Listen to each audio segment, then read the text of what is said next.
Bien, y para conversar justo sobre el informe anterior se encuentra en nuestros estudios a Ramiro Escobar, internacionalista. Bienvenido. ¿Cómo le va? Gracias por la invitación. Cuéntanos primero cómo es el análisis de la desarrollada la campaña electoral en Brasil que ha puesto como electo al candidato Jair Bolsonaro. Bueno, fue una campaña turbulenta que incluyó un ataque armado con un arma blanca, ¿no?, a Bolsonaro, algo que creo yo lo hizo subir en la intención de voto. Esto ocurrió en el estado de Minas Gerais, ¿no?, cuando había un mitin y él fue atacado por una Y persona. cerca de la elección, creo que fue en primeros días de septiembre. Claro, y de ahí él ya no volvió a salir al público, prácticamente se manejó desde la clínica a través de redes sociales. Las redes sociales además tuvieron una incidencia importante en la campaña y en la estrategia de Bolsonaro para posicionarse como un candidato fuerte en la elección. No hay que olvidar que Brasil es uno de los países de América Latina que tiene más acceso a la red. Y mejor conectividad, es uno de los mejores indicadores de conectividad. Y sus partidarios apelaron a una típica estrategia muy propia de ese tiempo, que es la de las fake news. Entonces hubo una cantidad de cuentas, incluso él tiene, su agrupación tiene una causa en el Tribunal Electoral por esta razón, ¿no?, por haber al parecer apelado a cuentas falsas para difundir noticias falsas. Entonces es una campaña turbulenta, tensa, y que finalmente ha puesto en el poder a este señor que tiene, por lo menos, un discurso homofóbico, racista, clasista, violento incluso. Claro, la presunción es que cuando llegue al poder se va a moderar. De hecho, estaba algo más moderado desde que habló luego de su triunfo.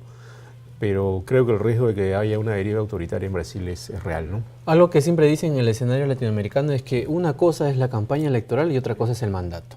¿Bajo esa experiencia podríamos estar ante un caso parecido? Sí, claro, pero lo que ocurre es que él, la noche cuando ha hablado, luego de que se supo que había ganado, ha dicho que va a cumplir sus promesas. Un poco al estilo de Donald Trump, ¿no? Trump tenía unas propuestas, digamos, tremendas en la campaña y cumplió sus promesas y, bueno, ahí están las consecuencias, ¿no? Tensión con algunos países por los temas fronterizos, ¿no?, tensión con China.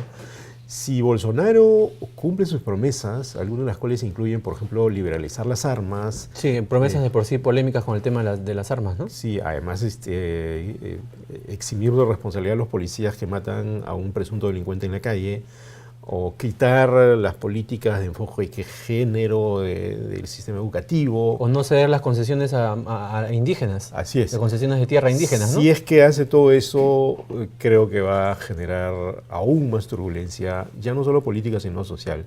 En Brasil es muy difícil llevar a cabo esas propuestas, pero para eso tendría que negociar primero con el Congreso.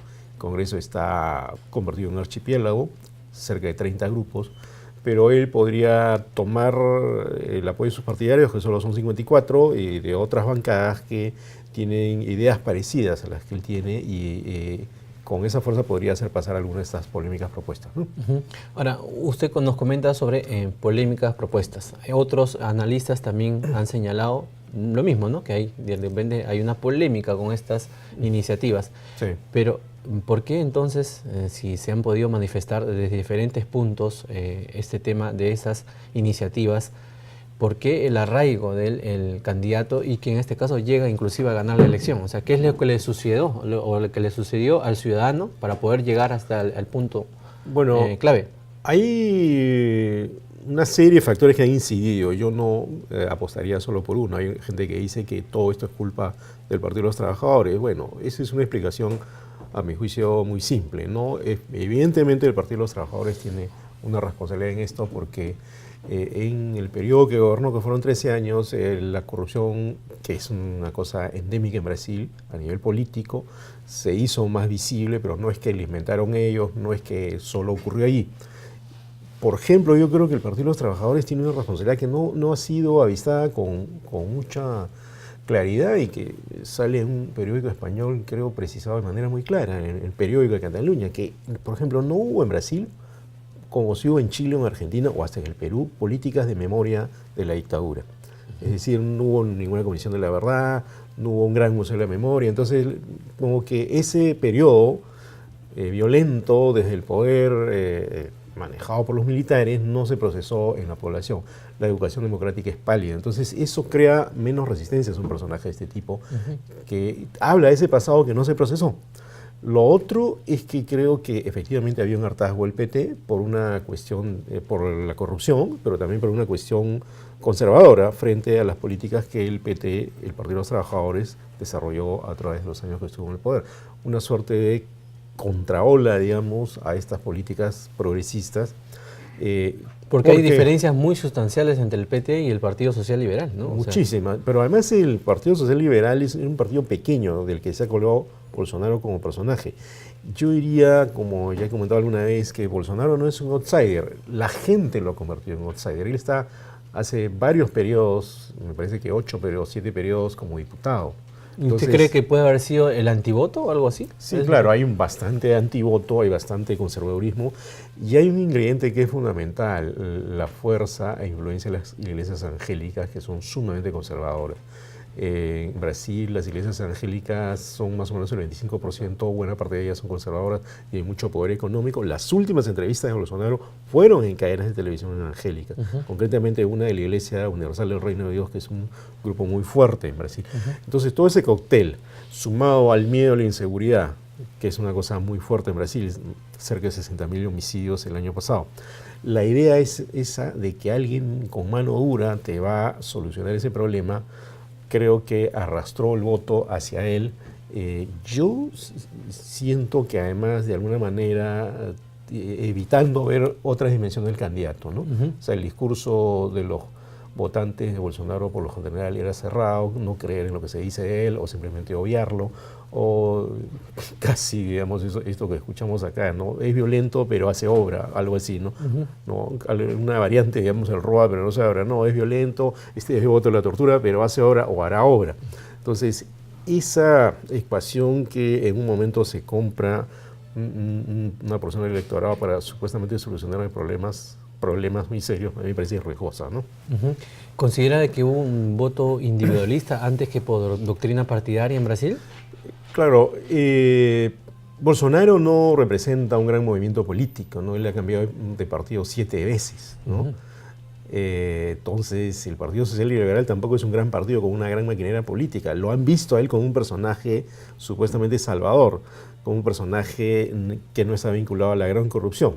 Claro, si uno lo pone en términos de corrupción económica, efectivamente él no tiene grandes acusaciones, pero ojo, estuvo en un partido que tiene varias acusaciones, varios integrantes acusados por el caso Lavallato. Y por último existe la corrupción política y moral, ¿no? O sea, es decir, alguien que hable de torturar, alguien que habla de que estaría bien que maten a las personas en determinados casos, que no prevé la ley, alguien que desprecia los derechos humanos, evidentemente es alguien que tiene algún tipo de ideas, a mi juicio, descaminadas, pero hay momentos en los cuales cierto sector de la población, en este caso mayoritario, digamos, asume la posibilidad de votar y darle poder, que es lo peor a una persona así, porque cree que no hay otra alternativa. Y eso habla de una pálida educación democrática, de una crisis muy severa de los partidos políticos. Y algo que creo que es importante resaltar, la élite política brasileña tampoco reaccionó suficientemente. ¿Cree que en Brasil los partidos políticos han perdido terreno también? Han perdido muchísimo, por supuesto, ¿no? Fíjate, Fernando Henrique Cardoso, que fue presidente de Brasil, un presidente relativamente exitoso, que precedió a Lula y llevó a Brasil al lugar donde todavía está, a pesar de todos los problemas, no tomó posición, una cosa increíble, ¿no? O sea, a mí eso me pareció sorprendente porque, o sea, claramente la candidatura de Bolsonaro, una candidatura escasamente democrática, por decirlo de manera gentil, ¿no? No tomó mucha posición, él no tomó posición, simplemente se declaró como neutral. Entonces, y eso creo que es una evidencia del distanciamiento de las élites políticas brasileñas, de los partidos clásicos, digamos, del electorado. Entonces el electorado, ante esa falta de conducción, el único que asumió esa bandera fue Fernando Haddad, del Partido de los Trabajadores. Bueno, no se siente después en compromiso con nadie y apuesta por una persona que para los estándares mundiales, ojo, en cualquier país hubiera sido más resistido, como ocurrió en Francia con Marine Le Pen, que fue prácticamente aplastada en las urnas por Emmanuel Macron por 65 a 34, ¿no?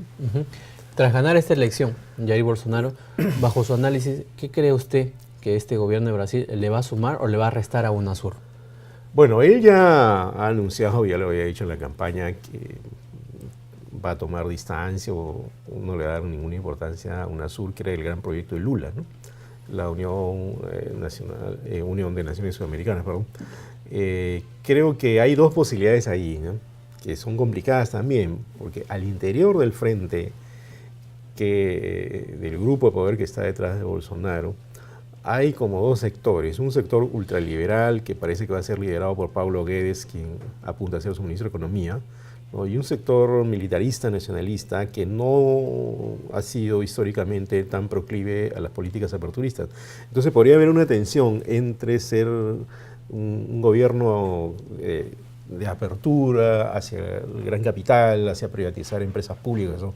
Cerca de 140 en Brasil, o un sector cerrado. Entonces puede haber ahí una primera tensión, ¿no? Y creo que sus relaciones con los países vecinos van a estar mediadas por esa mirada ideológica, a pesar de que él ha dicho hay que descontaminar las relaciones diplomáticas de lo ideológico, pero él creo que las va a contaminar, porque su tipo de pensamiento más bien es un pensamiento súper ideológico que puede tener pinzas para tratar con algunos países que son importantes como China, ¿no?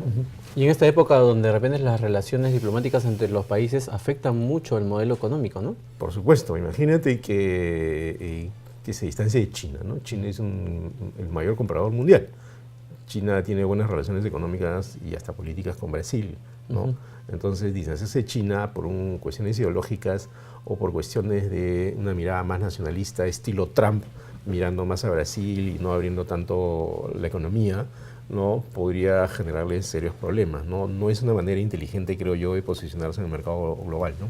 Profesor, no quiero despedir la entrevista sin que pueda hacer entonces un análisis de qué le repercute entonces esto a Perú. ¿Cuál es la posición de Perú? ¿Qué le conviene a Perú bajo este escenario? Bueno, de momento creo que el presidente Vizcarra ha hecho lo correcto, es saludar la victoria de Bolsonaro en las urnas, ¿no? Ese acto, la elección en sí creo que ha sido un acto democrático.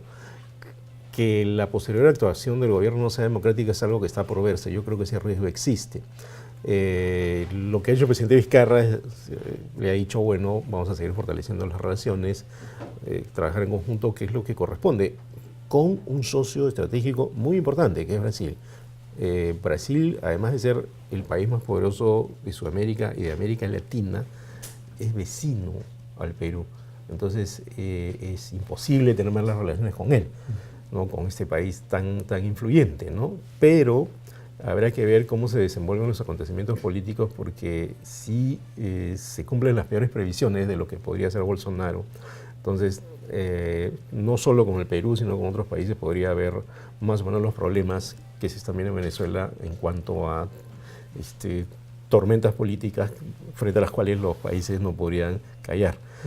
Ojalá no ocurra, lo deseo por el pueblo y la sociedad brasileña, pero me parece que el riesgo está ahí siempre, ¿no? Profesor, muchas gracias por su participación aquí en JN Gracias. Noticias. Gracias.